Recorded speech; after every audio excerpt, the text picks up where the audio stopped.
What's going on, guys? I've been wanting to make this video for a while, but I haven't had a chance to get to it, so I'm finally sitting down to see what they were saying about the Final Fantasy congestion and stuff. I have an idea what it is about because I've seen so many video thumbnails, but I haven't really dived into the actual letter itself. So I'm going to go ahead and read this and go over it and go over my thoughts and stuff like that about it. And if you're interested, let me know what you think in the comments below. Hit the like button and subscribe to the channel for more MMO content. So let's jump into this. So it says this is regarding the growing player population and plans to alleviate world congestion.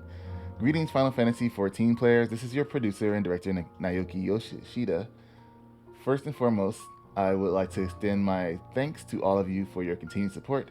Development on our latest expansion pack, Endwalker, continues as we focus implementing content and transitioning to the check and polish phase.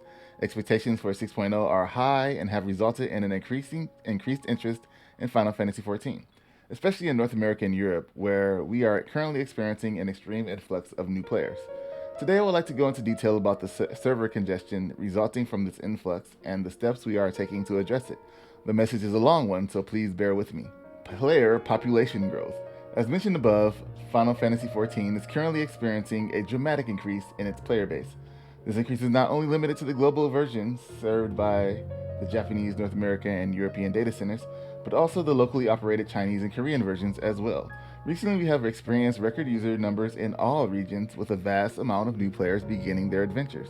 In particular, the increase in NA and EU region players over the past 2 weeks have been both so staggering and unexpected that many players are now having difficulty logging in or creating new characters due to server congestion, and for this, we deeply apologize.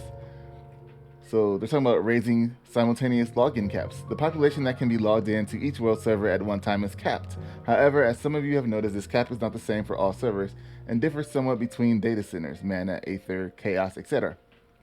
The main reason for this has to do with the data center's matching server.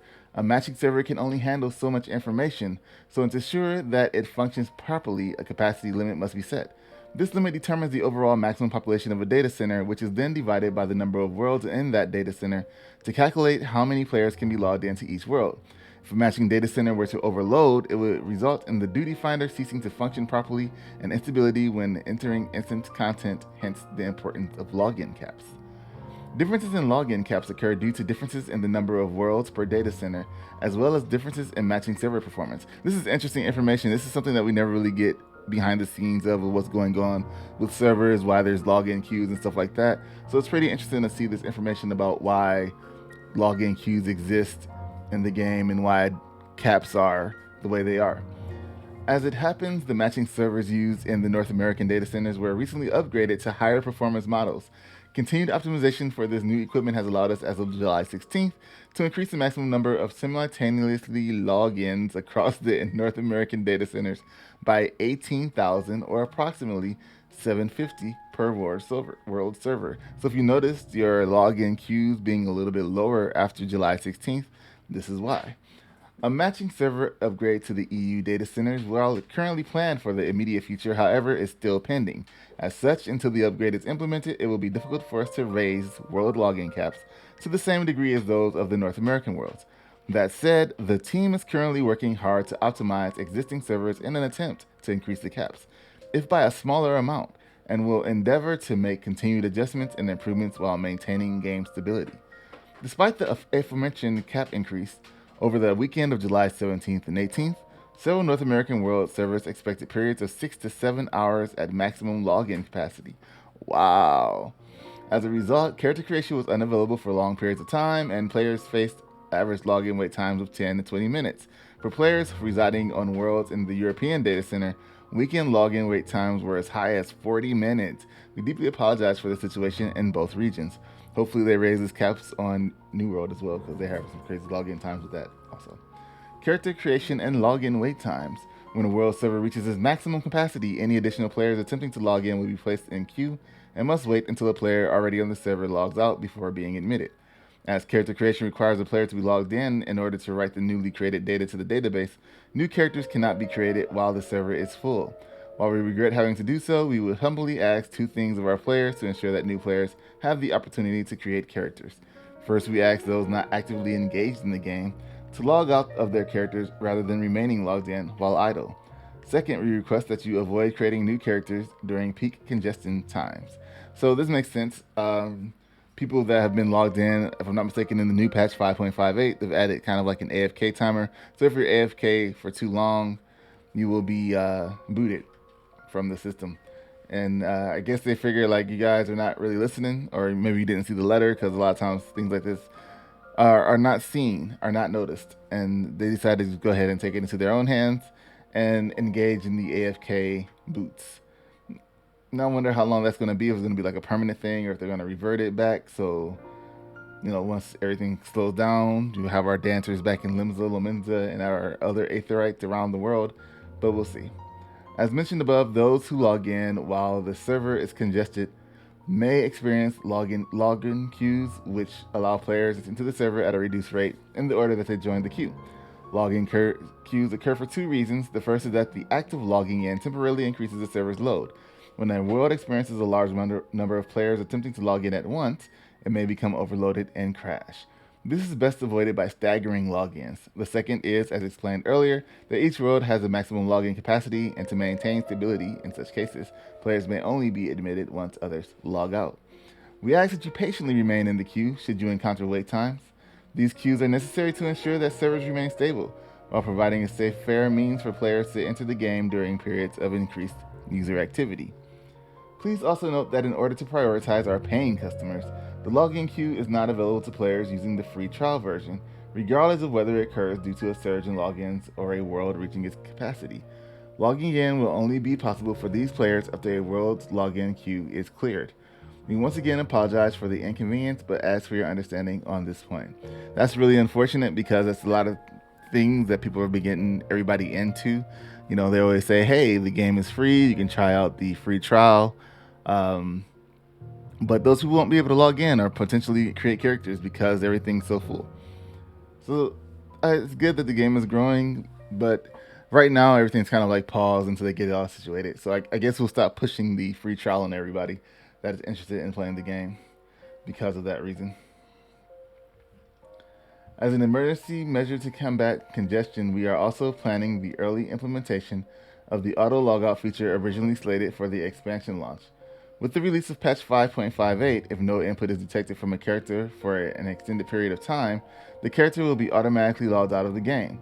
This feature will be further expanded to address the surge in logins expected for the launch of Endwalker. So there's that, the auto logout feature. So we were going to get the early logout feature anyway, because of Shadowbringer's queues were so big, and people were still trying to stay logged in for this changeover and all that stuff. So they were going to go ahead and put that in to begin with, but they updated it so it's now in the game now, because it's grown a lot more than they expected to. So we understand that this feature will not be the most popular with our players, but we'd like to assure you that it is an effective means to temporarily combat congestion. We apologize for any inconvenience its implementation may cause, and thank you for bearing with us to ensure that the game remains accessible during this time. Additional world and data centers. A fundamental solution to congestion is an increase in world servers, as well as the addition of data centers. As we have already announced, we are currently in the final stages of preparing our new oceanic data center. At the same time, we have been moving forward with plans to expand even further, putting wheels into motion in the form of approving budgets, securing funding, and purchasing equipment. We intended to assess user numbers and plan content after release of 6.0, and then work to have new servers or data centers prepared for 7.0. Like, they're already thinking about 7.0. What is 6.0 going to entail? The current situation, however, has compelled us to reevaluate this timeline and determine if it is possible to speed up the process. There are, however, two obstacles that stand in our way. Our first problem is insufficient servers due to semiconductor shortage. Oh yeah, so servers are on a video card, like it's probably like the size of a video card, probably like this big, a shard, a thing, and they go into a mainframe. So you pull in and out. They're probably bigger, like not a new video card, like an old video card, like long boy, right? So let's see. These, coupled with an increase in demand for electronics due to more people working at home, has resulted in an international shortage of semiconductors that in turn has resulted in a prolonged delay in the delivery of the servers we ordered for our data centers. We have even looked into investing more than market value to speed up delivery, but to no avail. We are not giving up, however, and are in continued talks with vendors from around the world to find a timely solution to this problem. So, there's a lot of MMOs that came out and had kind of gone to the wayside, and I wonder what happened to those old servers, how those servers work. Are they able to be repurposed? I'm not quite sure how servers are put together. That's one thing I don't know about. I should look into it one day. So I'm kind of curious. I'm not sure how servers, these giant cards, are put together, the whole thing, because I would think they'll just be like little computer cards that hold all the information on there, and you would think you might be able to kind of like just reboot, reformat that maybe to, and then situate it so it's your server that you can use in yours. But they probably have certain uh, information coded, like hard coded into those cards, so they're particularly just for the game that they were coded for. That's pretty interesting. I wonder how that really works. We have even looked into investing more than market value to speed up delivery. So they're like, "Yo, we're gonna pay you more for these servers. Like, we'll pay you more. Just can we get some servers, please?" We're not giving up, however, and in continued talks with the vendors. So yeah, okay, I read that.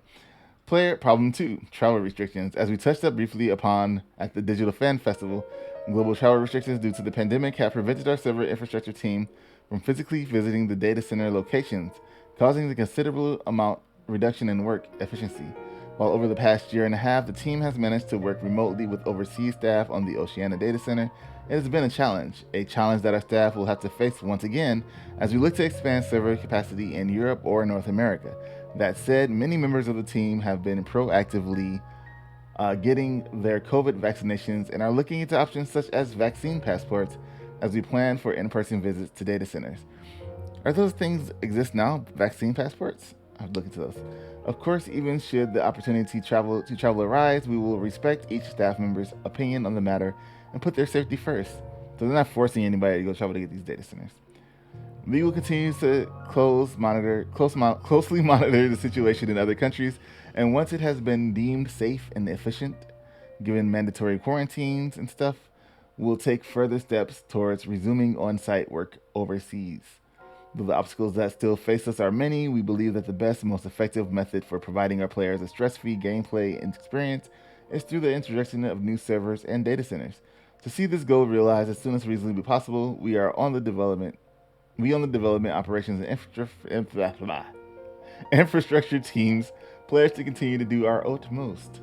And in conclusion, as producer, the responsibility for being able to predict the current influx of new players falls to me. The days before an expansion's launch are supposed to be ones of excitement, but instead they have brought many players grief, and for that I am personally extremely sorry. I don't think he really needs to apologize for that. Nobody, you can't predict how something is going to grow. It's kind of like people say they can predict videos that are going to go viral and stuff like that and what they do, but there's always a hidden element to that where it's not really a prediction, it's something that you're making happen. But this is like predicting just like a sellout of something. Like your game's been moving in a certain trajectory this entire time. You would think that the surge would come right before, maybe like a month before the expansion drops, because there's so many things coming out in between now and then that people were interested in at the time. You wouldn't really have to worry about it. You feel like you kind of raise pretty easy. Probably about September, October, we'll start seeing an influx of players come in, finish up 5.0, get all that story stuff. People that are already playing the game now will probably be working on their relic quests. And if there's any new people come in, they'll probably come around that September, October time also. And then November comes, and the players that had left from this time period would have come back, and then we would have had our queue times. Nobody was expecting everybody to just, okay, I'll just try Final Fantasy XIV now, and all of a sudden blow it up like it has been. So I don't feel like he should put it upon himself. Like, one thing about, people say it falls back to Warcraft games, that game not doing well and people getting tired of it. But there's always a weird thing like that with Warcraft, the game, and people still stay with the game, so it's not something you could really predict that they would actually just finally be fed up and decide they wanted to play something different. For years, we have watched devoted players from around the world stream their time with Final Fantasy XIV, and now we sit in awe while new fans join their ranks. As we enter our final push in the development of Endwalker, it is this constant flow of positive energy that motivates all of us on the development and operations team to carry on. Carry on my wayward son. Okay, nothing can compare to the feeling we get watching you enjoy playing the game we've created. We are aware of the burden we have placed on our player base and are working diligently to lighten it up in the coming weeks and months. We will continue to develop measures to combat server congestion and will keep you up to date with any and all developments in this area. Thank you once again for your continued support. Naoki Yoshida, Final Fantasy XIV producer and director. He didn't sign it, Yoshi P.